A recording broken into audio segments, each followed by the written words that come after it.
Pat Murphy, the new manager of the Milwaukee Got it. Brewers, Thanks. joining us right now. Pat, great to see you. And I want to start with this because we had Freddie Peralta on the other day, and he said he's going to hold you accountable for this. You cannot change your personality. You have to change the way that you do your job because it's a different job. But can we get you under baseball verbal oath that you will be the same enthusiastic, hilarious, easy to connect with Pat that we've always had for years in Major League Baseball? Nah, I don't know, man. I might just tighten up, get that bunghole a little tight, and just act all serious like I got power, and I don't know. I don't know how else to be. So tell Freddie, he's safe. Good. No. You know how to be. You can just go back to that facade you used to put on in college, where you're just like, "Oh, I'm happy. Oh, Arizona's coming in. We're gonna fight these guys. Pedroia, go get them. Kill those guys." Ish, what are you doing, Ish? You guys ever see that movie, Woody Harrelson in the bowling movie? Kingpin. Yes. The Amish guy. Yeah. Oh my God, that's so good. That's who he called me. But he was getting his characters mixed up because Woody Harrelson in that movie is bald, but he has the hair that he just constantly pulls back. And so he found out that I was Mennonite, and as a historian that Murph is, he was like, "Oh, well, that's like Amish." He's like, "You're Ish. You're Ish from that movie." So that's where I love that. That's where he got the name.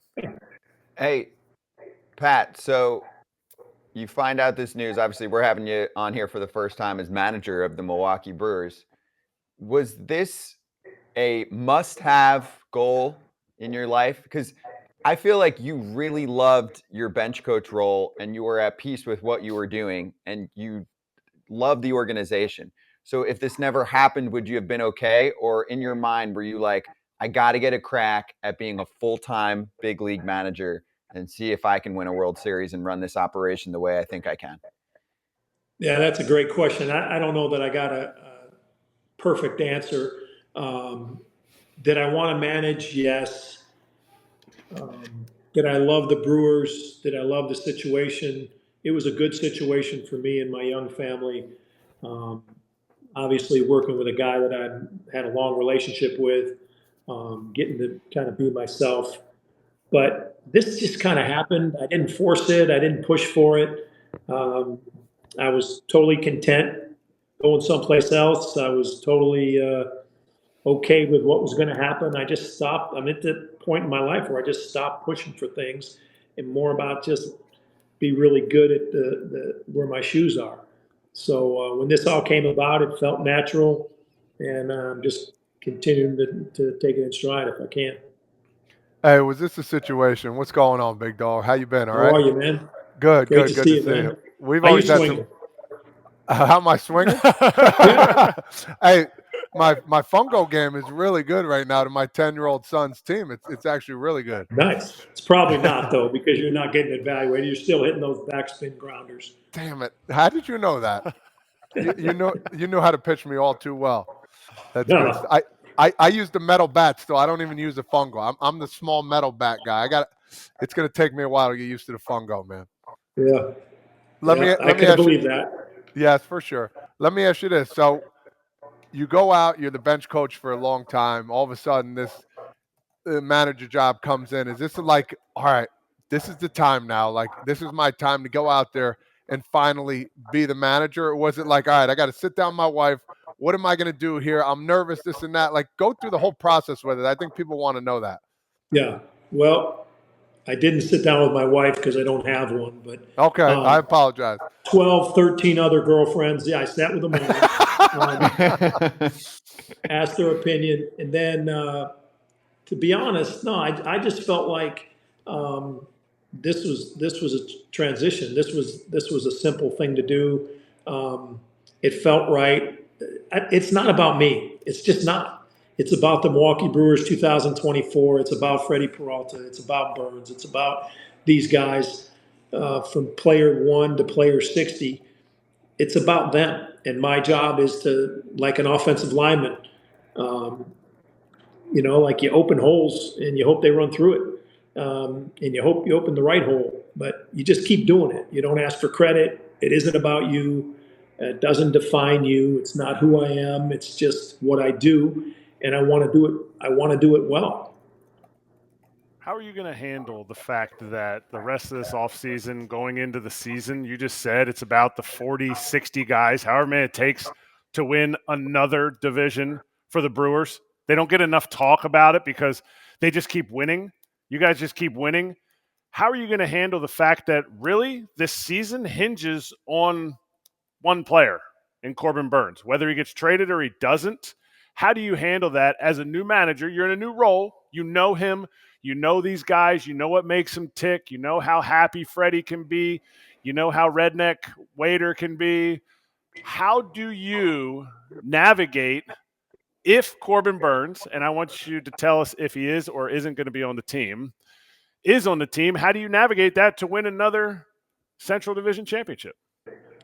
The great thing the Brewers have done, especially when you were there, Eric, like we just took guys that nobody knew much about. We just took guys and you keep your standards what they are. The standards are, we're going out to win tonight and play good.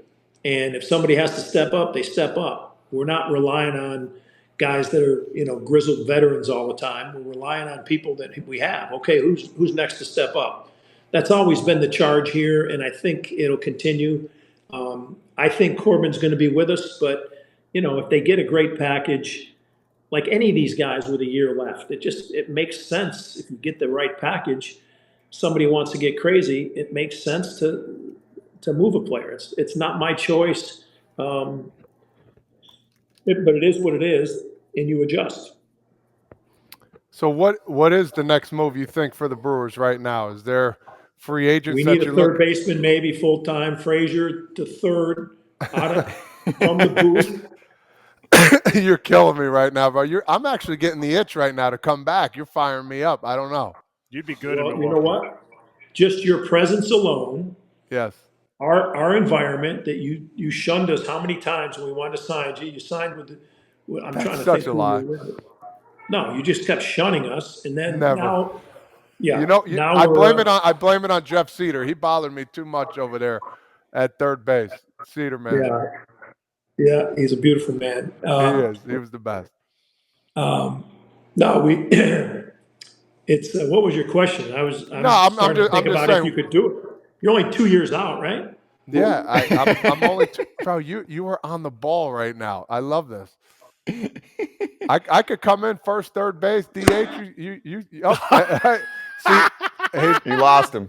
He lost. Dude, he dropped his phone. I got a text from Arnold. He just said, "Stop it." Yes. Hey, Todd Father, come on back. Come on back. Listen, he could talk you out of retirement right now. It's not too late. Yeah, don't be afraid. What are you fearful of?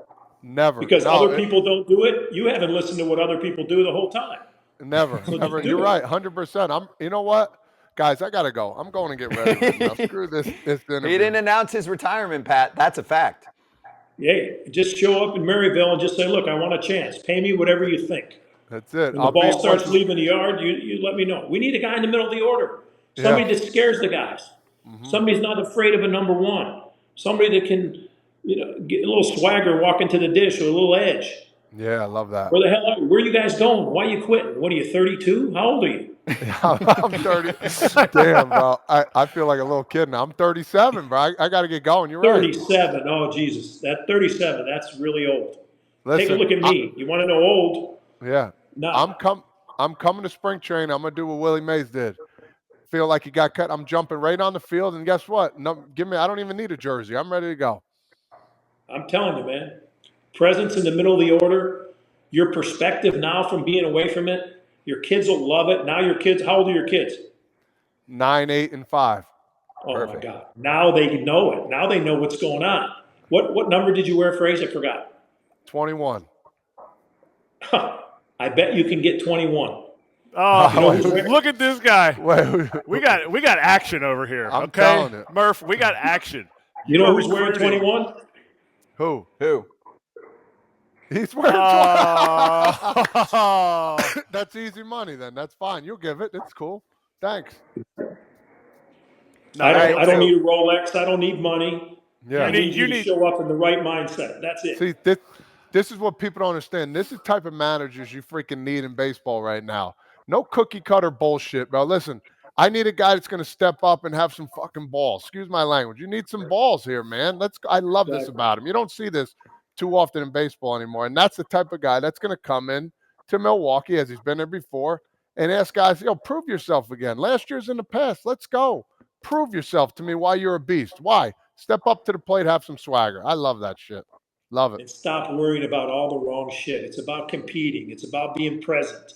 It's about the next pitch. Can't do nothing about the last pitch. It's about the next pitch. And Frazier, you did it as good as anyone. You'd miss that slider by a foot, and then we'd try to waste a heater, and then you'd hit it, 420 in the right center field. And I'm like, what are we doing? You just had this edge that made you great. Appreciate that. Thank you. Murph, you talk like this in your first, I won't say where it was, but you and I talked about it, your first big league managerial interviews, not your internship at the Padres, but when you first were interviewing, did you talk like this, or have you changed your approach in your years and you spoke like this in your job interview? My interviews with the Brewers was just like straightforward. I know the people, I know the guys. They didn't even offer me water or peanut or cracker or nothing. In there dry. It's unbelievable. They're worried about your heart. Water. I didn't get there was no breaks. I had to pee like a racehorse, and I was like, I got nothing. And then, but we spoke openly, and they're great guys, and they know where I'm coming from, and it was easy. But what about your other interview? Did you talk like this, or were you felt like you had to be kind of closed off and like this persona? Yeah, no. I didn't. With women, I'm different. You know what I mean? Like I can't, man. He's tripped. We've been on here for 10 minutes now. This is the entire answer for Scott to know if he is going to be the same person or not. Murph doesn't know how to not be Murph. And if Murph, I think the difference though is Murph he may not admit this, he's soft and caring also. As much as he's joking and he could rub people the wrong way, he is also soft and caring. And if I'm a Brewers fan, because the Cubs don't spend any money except for on their manager, I would be excited that the Brewers are going to win another championship, whether they have another division championship, even though the Brewers haven't spent any money yet. I have a follow on that last comment. So you're boys with Craig Counsell. We love him. He's done a great job, obviously, with Milwaukee for a long time and now moves on to the Cubs, okay? So let's spin it forward. First Brewers-Cubs battle. This isn't about you. I mean, you don't have that same juice. Like, your friends, like, you want to beat him, but you want to beat him and the Cubs just like you do want to beat the Pittsburgh Pirates. Take another layer back, though. You've been with this organization for a while. Whether people are right or wrong, and I think they're wrong, criticizing Craig for leaving, Milwaukee's pissed about it. Your owner's pissed about it, right?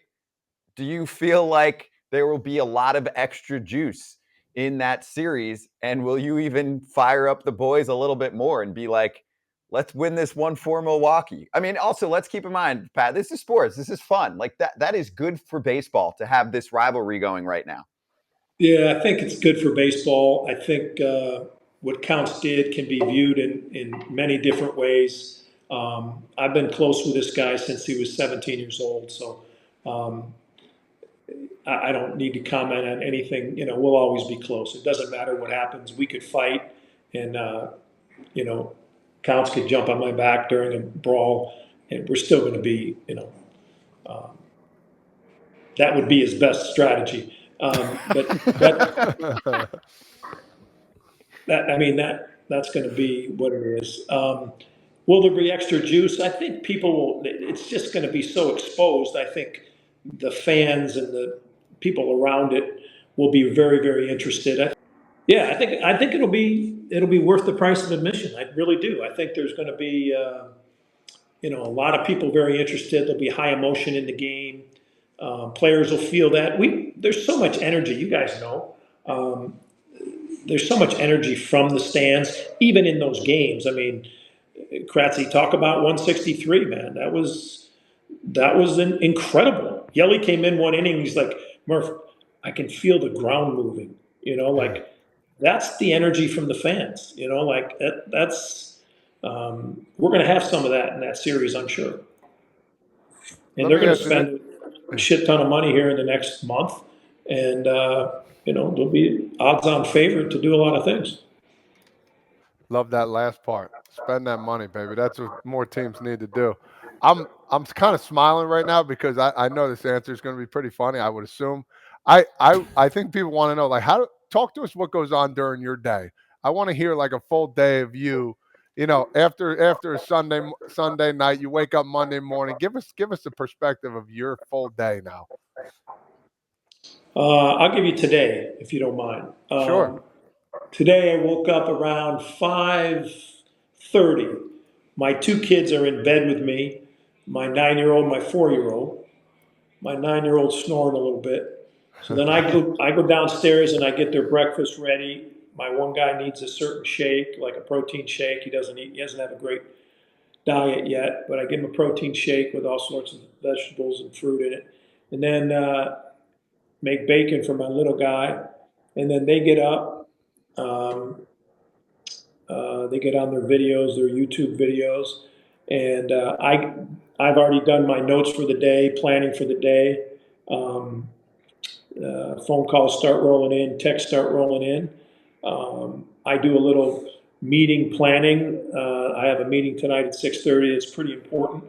My caregiver that I'm about to hire full time is coming to meet with me with her husband, and I want to make sure that I get that down. I got a scheduled meeting with Arnold here at 1:30 Arizona time. So I'll prepare a little bit what I want to include in that. So I like to write everything down. Then I went this morning out here to Exos to meet Alex Bregman. We haven't seen each other since the season. We've got some kind of goofy connection, but I'm going to go and hit with him after his workout here at Exos. My 22-year-old is working out here also, so I get to see him. I get to bring his little brothers out to him. But then I'm going over in Chandler to hit with Bregman and just kind of observe and whatever, Then, I get home. We've got 9U practice tonight. I've got that meeting with my caregiver and her husband. Household duties, get them food. Be dad and be baseball. Never a dull moment. No. You definitely need to write this down. Yeah, you need to write it all down. Especially at your age, you'll forget half that stuff. Yeah. Do you have a TV on? Do you have a TV on during the day, or does the TV stay off? TV's off.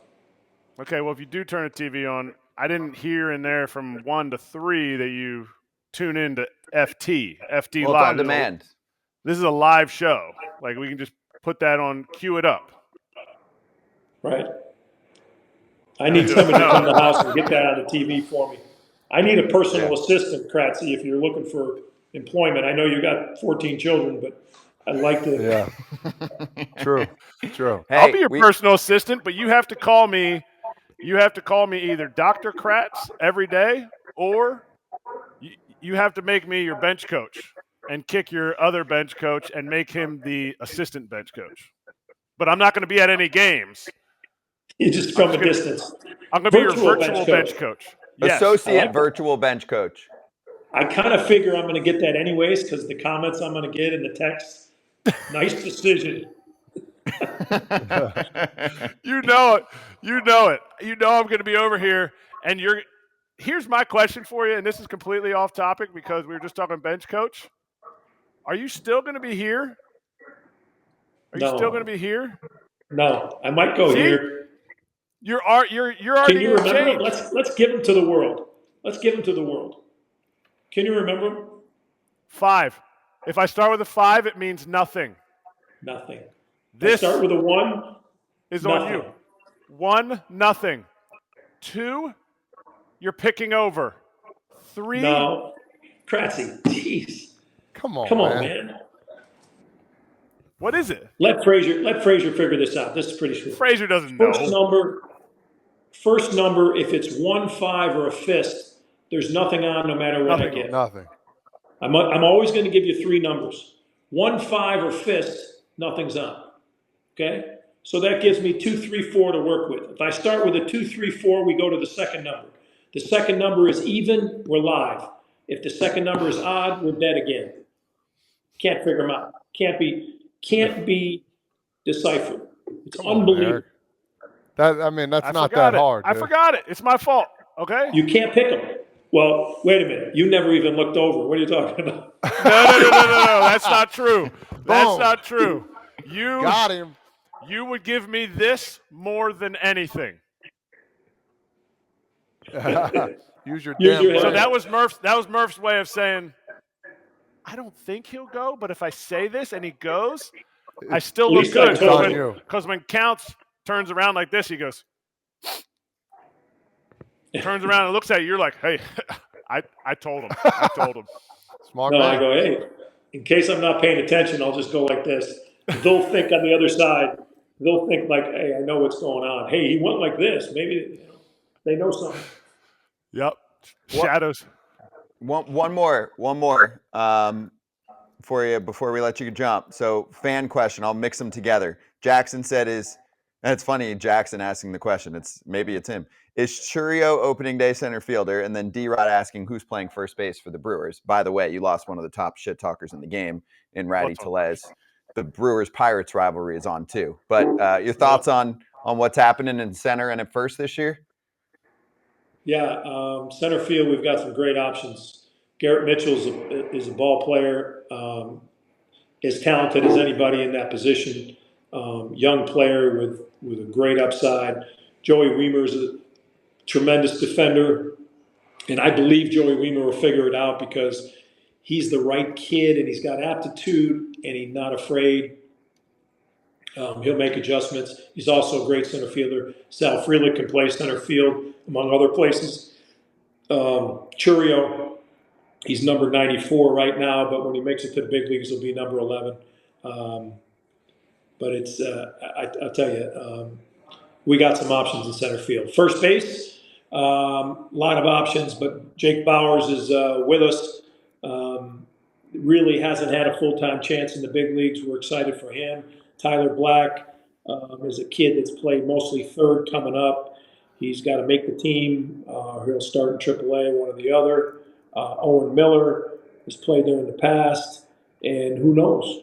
We could acquire a first baseman, or Frazier can come up back, play a little first.